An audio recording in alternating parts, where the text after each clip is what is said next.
move their car in several days, park the wrong way, whatever you feel is a parking issue, you simply contact our sheriff's office, you contact our dispatch center. We will promptly send a deputy out and we will address it. We have ways of doing that.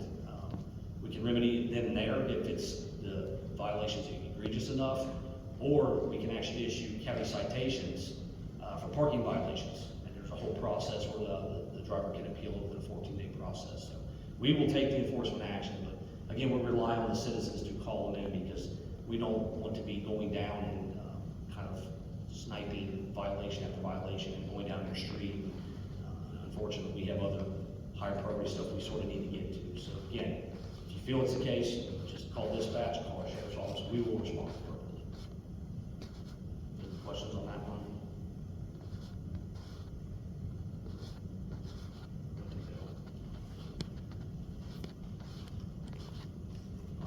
The new development phrase I've been taught my whole life is we adapt and overcome. I wasn't in the military, but that is what we do in real life. When we have traffic issues, we find a way to get it done. Sheriff Helmick and the leadership, that's the motto. We find a way to get it done. I don't know how else to get specific about that, whether it's time of day. We will address the needs that we need to have, whether it's staffing, or traffic unit enforcement, setting up intersections so we can get fire departments and ambulances to the scene. I can assure you that our highest priority is your safety and facilitating whatever our mission is. We will get it done. So, any specific questions? Yes, sir. Kind of similar to, kind of related to this, recruitment. How is recruitment for the sheriff's department? Believe it or not, we're full. Our fiscal court gave us the ability to give our deputies raises to make us competitive. At this point, if you work in the city of Florence or you work at the sheriff's department, you're going to make the same thing. So since that happened, the bleeding has stopped. We have we may have lost a couple of officers, but at this point we are fully staffed. And I even have a stack of applications. So I'd like to think that that's just as much the money, as much as our nation is turning around. I'd like to think so anyway. So that's a good question, thank you. We are doing much better. I'm not exactly sure how it is with the sheriff's office, but back when I used to work with the fire department, our staffing levels were partially driven by run volume. So I think if you saw a lot of development going on in the county, and the sheriff's office is starting to see, we got to call in more overtime, we can compensate for runs or whatever it is, those types of things would be part of their annual budget request saying we need to bring on more officers, and this is the data that's required. I'm assuming that's probably pretty close. Let's see. Public school one, I have no idea on this answer to this. We're about public schools. What's being done to require proof of citizenship? I'm going to assume probably that we don't know. Require proof of citizenship. Child left behind, so they do have to. I heard a number the other day, there was something like 10 to 20,000 illegal aliens in Boone County right now. Can't remember, can't remember Boone County, but it was Boone County. So, I'm assuming they're all contiguous. Is he going to become a smart city? I will tell you, the only thing I'll say on that is that the National League of Cities, National Association of Counties, and other big organizations like that are heavily pushing this concept of the 15-minute city where everything that you need is within a 15-minute walk of where you live. They're doing it for a lot of reasons. It's a nationwide push, and it's materializing as in local communities. That's where it's tactically occurring. That's why you see all the multi-use paths as part of our road standards now, and why you won't see developments go in without them. That's why you see requirements for mixed use and mixed development communities. The goal there is to get to a point where people don't need private vehicles. As part of the whole green agenda push. And that is happening right now in the county. Any other questions? Something about Amazon, there was that Amazon question earlier. So I talked to people that, voice concerns, have been here for a long time, and they voice concerns about Amazon having impacted, Boone County in ways that they don't find favorable. Let's put it that way, in terms of how it's kind of, impacted, changing the culture somewhat, or however you want to say it. So earlier, Les was saying something about the positive contribution in terms of tax revenues coming in. What about the additional taxing on services, or however we properly phrase that? The increased demand for services, first responders, you name it, whatever, because of this larger population that's come in to work at this facility that generates them. Where do we find this, at least if I was gonna talk to somebody, how do I explain to them where it comes down net economically? Is it a good thing overall economically? Is Boone County healthier and wealthier, so to speak, economically, as a result of Amazon? We at least solidly say, hey, at least there's that. We'll have more resources coming in to the schools, or for the first responders, et cetera, et cetera. How do we answer that? I think that you're gonna see that when you evaluate holistically fiscal health of the county.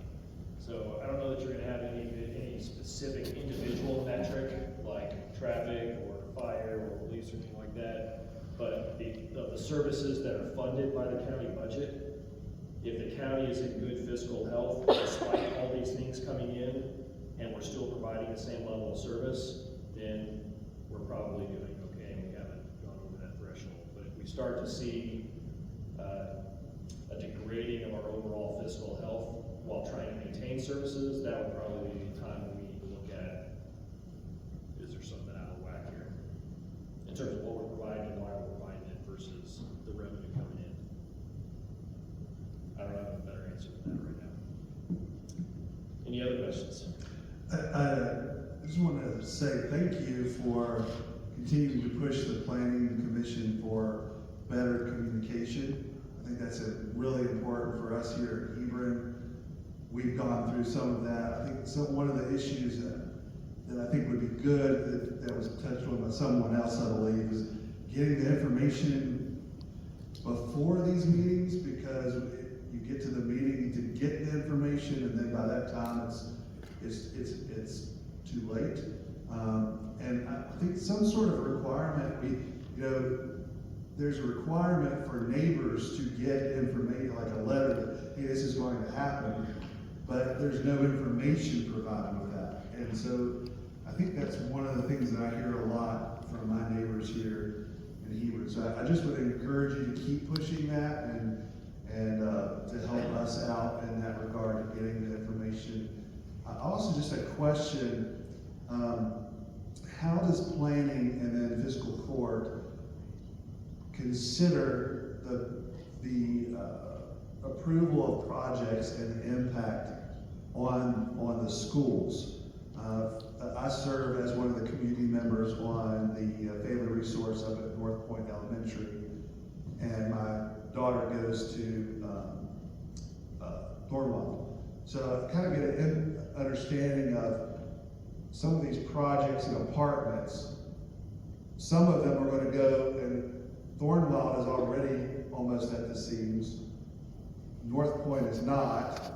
Some of these other ones are going to be added here, just right here across the road. There's the apartments, the Wawa, everything, and even the principals and all of us that see this. There's a major traffic problem for pickup and drop off. And I will say that it was at the it was at the fiscal court that the judge executive said, well, we'll take care of that. We've put in sidewalks. Well, sidewalks is not fixing the lineup problems and the car problems and the issues that are happening. So how does the planning and the fiscal court start thinking about how to, if we approve these things, if 51, like can't remember what was said, how much percentage of the taxes go to the schools. Well, we're creating new issues and problems down the road that we're gonna have to pay for. And so how does that? Yes, how does that there's figure a few different things there, so a couple things. The 51% of tax dollars that go to the schools, not based on, it doesn't go with the student, it goes to the school and the school district. So keep that in mind when we get back to the discussion about the constitutional amendment. The planning commission, when they evaluate a particular project, if it is relevant to the school district, like apartments or housing, they will send an email to the school superintendent and ask if they have any concerns about this. The assumption there is that the school district does some level of evaluation on whether or not they can sustain that. Again, they use industry standard figures based on 3-bedroom, 2-bedroom, 1-bedroom. They assume that the majority of single bedrooms are not gonna have a lot of kids, but 2-bedroom and 3-bedroom do. Again, industry standard numbers, they project X number of new students. That email response from the superintendent goes as part of the record, saying we have a concern or we don't. Same with, they send it to KYTC about traffic issues or curb cuts, they send it to the fire district, or what are your concerns? So all those entities that are involved respond back. There is an assumption that they're doing their job correctly and actually evaluating it. And not just hitting no problem from an email, in the airport. Regarding the overpopulation of students within the school system though, what a great reason to have school choice in Kentucky. So the nice thing about the school choice concept, you have to look at the language, and the legislature still has to write the law. But I come from a school choice state. I moved down here from Alaska in 2016. So Alaska is a school choice state. They have a voucher program there administered through the local school district, public school district. So there, the money follows the student. It doesn't go to the district unless the student's enrolled there. So in this case, we have and a lot of people put their kids in public school because they can afford to send them somewhere else. But even though they might live right next to public school. But theoretically, if we were to get the right legislation passed after this constitutional amendment is passed, your tax dollars could then go to wherever your child goes, which actually would relieve some of the pressure on the public school system. Any other questions before we wrap up? Yes, sir. So for the little white signs on the side of the road, For the little white signs that you can't read while you're driving by, why don't they just put a QR code so you can pull off, scan it, and go right to the website for all the maps and all the details?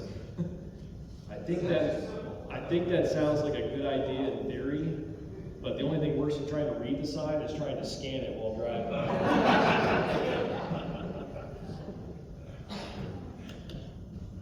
So the only other thing then that I'll leave you with is I do highly recommend that you connect with either me or Representative Rawlings or any of your folks that represent you on social media and by my email newsletter, because I do try to push this stuff out. So anytime there's something out there that I feel like everybody should know, like dates to be involved and stuff like that, I do try to send that out.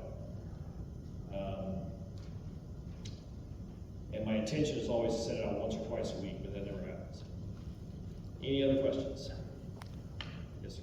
Not a question, but I'd like to make a little statement that I really appreciate very much, Chet, you're doing this, and with Steve and the Sheriff's Department. As a former government teacher, I happened to run into one of my former students out here a few minutes ago, and it sort of shocks you a little bit when you're 80. But I really appreciate, and as a government teacher, which I was, advanced government, this is the kind of thing that makes the Democratic Republic a republic and makes us a free nation. And I thank you all very much. And you can see this all. I've tried to get most of it down. My wife was even calling me though and telling me, John, you just got out of the hospital. You need to be home. But I wanted to film this so I could put it all on my YouTube channel. So if you'd like to see it again or know somebody else that needs to see it, tell them they can see it. It travels with Dr. John Stephenson, former superintendent of education for the state of Kentucky, the last elected one. God bless you all. Any other questions, comments? Thank you, Colonel Hill, Lieutenant Hall, for coming out. Appreciate your time tonight. And I'll stick around until the last person, please, if you have any specific questions.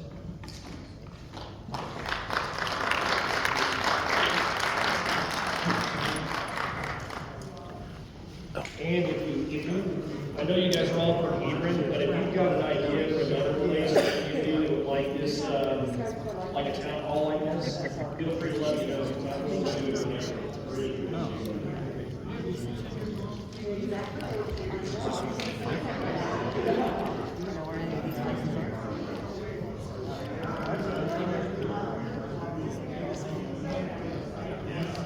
Praise the Lord and pass the ammunition to godly principles. Listen to WIOK 107.5 FM on the FM dial, Tri-State Gospel, Falmouth, Kentucky.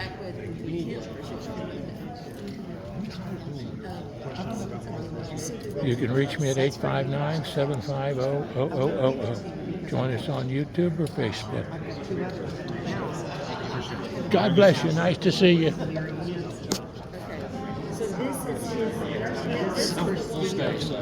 Yes, they were very, very generous. Very much appreciated. Thanks, Chet. God bless you. Whoops, whoops, whoops. Nice to see you all. Thank you, sir. Much God appreciated. bless you. Appreciate it. But that's because he was meant to be. But maybe at the breather. Okay, so we do this and then we just. Hi, honey. Hi there. How you all doing? Nice to see you all. God bless you. Turn around, give me a little smile now. 1, 2, and 3. Vote for Steve. Take care. And if you live over in Kenton County or nobody over there, my niece, Julia Jaddock. Julia Jaddock, she's running for state senator. The gentleman retired that holds a seat, and her name's Julia Jaddock, Jaddock. Mother of 4 children, all on scholarships in college. And she's a school teacher and a Sunday school teacher in a Christian church down in Scott County.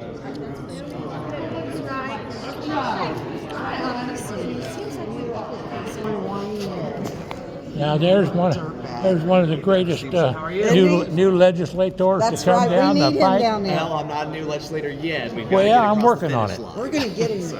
Now you're going to be right on the show there, so Appreciate say it. hello to the folks in Hello, Boone County everyone. and your TJ district. Roberts, running for House District 66, on the platform Fighting for Faith, Family, and Freedom. So if you guys are able to vote in District 66 on May 21st, it would be an honor to have your vote. Thank you all so much. And I can vouch for him. He's a mighty good man. Oh, good constitutionalist, smart guy. And I'm pushing Smart my guy. niece over in Kenton County, Julia Jaddock. Yep. She's a wonderful young lady for state senator. God bless you all. Take care now. Pictures. 1, 2, 3, 4, 5, 6, 7, 8. And who do we appreciate? Steve Rawlings. That's right. We got the right name. Fantastic. And Chet Judge Hand McCardle. and all the other folks. Take care now. Thank you. Talk about getting the car cleaned good. Dry Ridge Toyota, under this service contract that I've got to clean my car, they do a beautiful job. 2018 Sienna. My wife will be proud of me. Out here at the Hebron Baptist Church. Wonderful place and a wonderful meeting. God bless everybody. Travels with Dr. John Stephenson. 859-750-0000. From the bondage of corruption into the glorious liberty of the children of God. And then go over, if you will, to verse 24 and circle the word hope. For we are saved by hope. But hope that is seen is not hope. For what a man seeth, why doth he yet hope for? But if we hope for that which we see not, then do we with patience wait for it. Do you see the word hope? All right, now take these 3 words. Get them in your heart. Bondage, liberty, and hope. And then you're going to understand about suffering. And And you're going to learn to make sense out of suffering.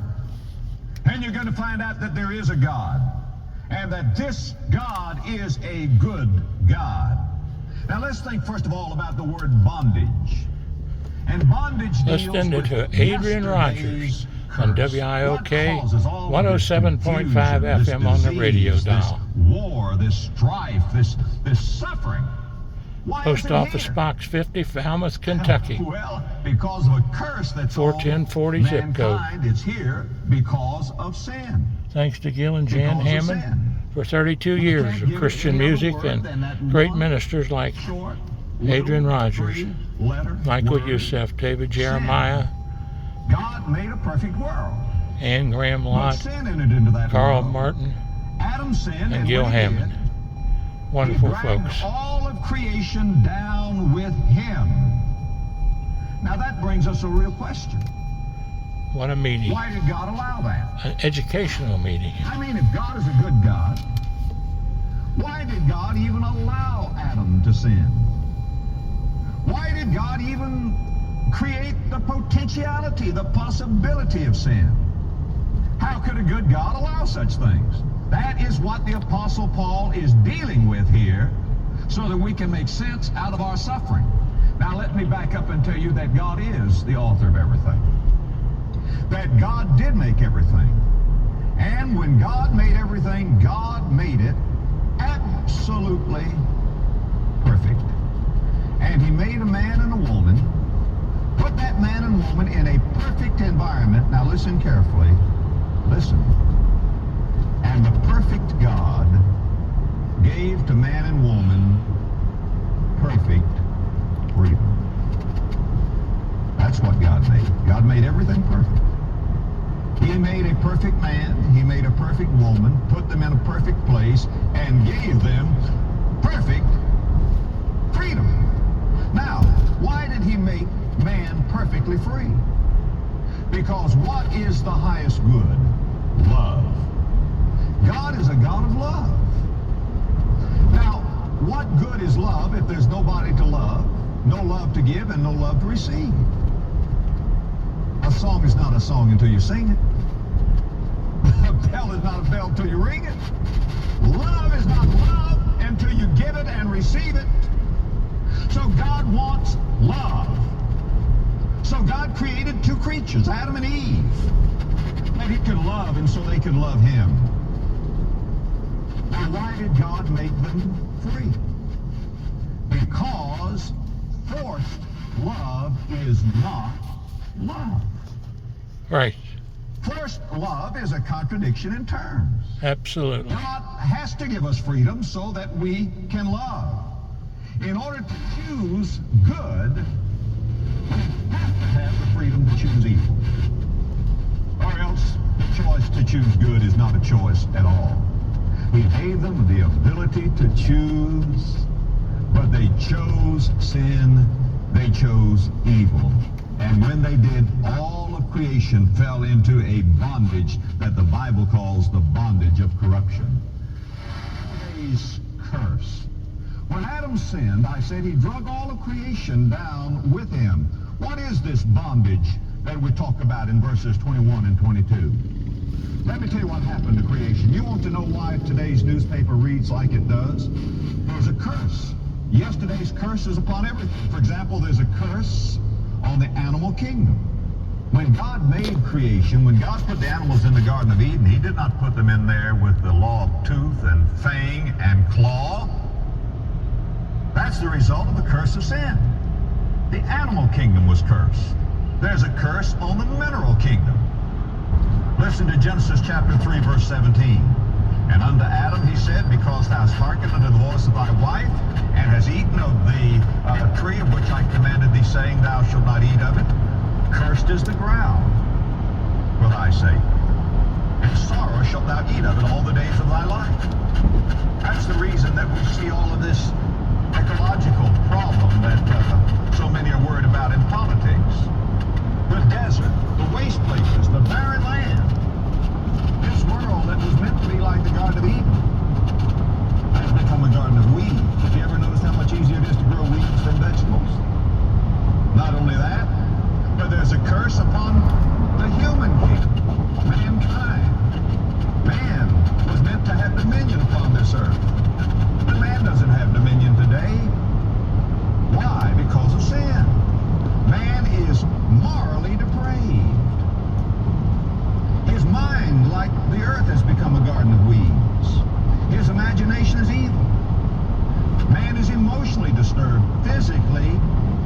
disease.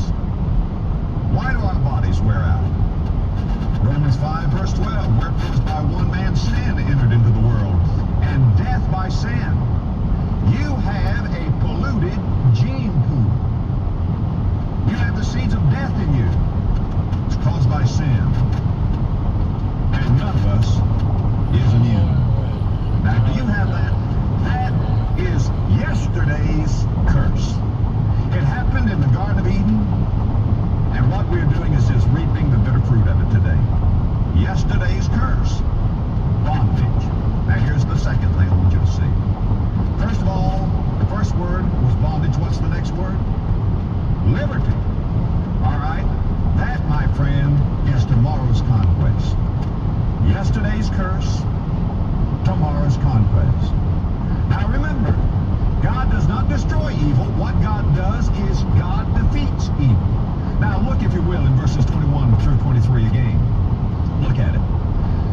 For the creature itself also shall be delivered from the bondage of corruption into the glorious liberty of the children of God. For we know that the whole creation groaneth and travaileth in pain together until now. And not only they, but ourselves also, which have the first fruits of the Spirit, even we ourselves groan within ourselves. Watch it now. Waiting for the adoption, to wit, that is the redemption of our body.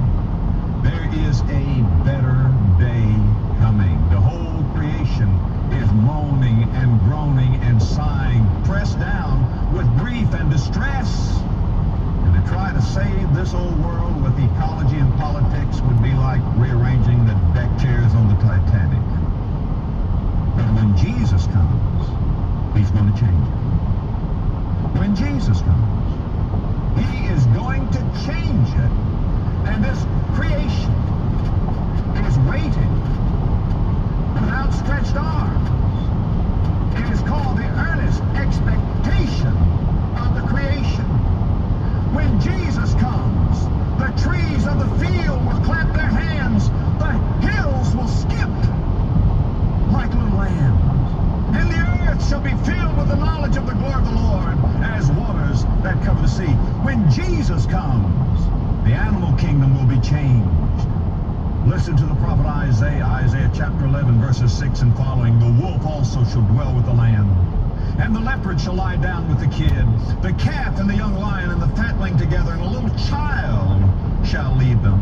And the cow and the bear shall feed, and their young ones shall lie down together. And the lion shall eat straw like an ox, and the suckling child shall play on the hole of the ass. And the weaned child shall put his hand on the cockatrice den. And they shall not hurt or destroy in all my holy mountain, for the earth shall be full of the knowledge of the Lord, as waters that cover the sea. The animal kingdom is going to be changed. The mineral kingdom will be changed. Isaiah 35 verse 1, the wilderness and the solitary place shall be glad for them, and the desert shall rejoice and blossom as a rose. The vegetable kingdom will be changed. Isaiah 55 verses 12 through 13, for ye shall go out with joy and be led forth with peace. The mountains and the hills shall break forth before you into singing, and all the trees of the field shall clap their hands. Instead of the thorn shall come up the fir tree, and instead of the briar shall come up the myrtle tree. And it shall be to the Lord for a name and for an everlasting sign that shall not be cut off. And the human kingdom is going to be changed. Our bodies are going to be redeemed. Look in verse 23. We're waiting for the redemption of the body. Old Dr. Vance Havner used to say, you're not going to be towed into heaven by a wrecking crew. You are going to have a body like unto his glorious body, and that's why Romans chapter 8 verse 18 says, for I reckon that the sufferings of this present time are not worthy to be compared with the glory which shall be revealed in us. Because we're going to be like Jesus. That's the reason the psalmist said, I shall be satisfied when I awaken in thy likeness. And this dear great God who has redeemed us is going to turn every hurt to a hallelujah, and every tear to a pearl, and every Calvary to an Easter, and every sunset to a sunrise when Jesus comes. When Jesus comes. Yesterday's curse, tomorrow's conquest.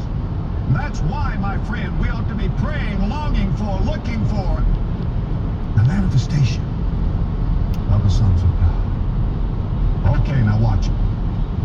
yesterday's curse, tomorrow's conquest, today's comfort. Praise the Lord. Today's comfort. You see, remember this, that the groans that we endure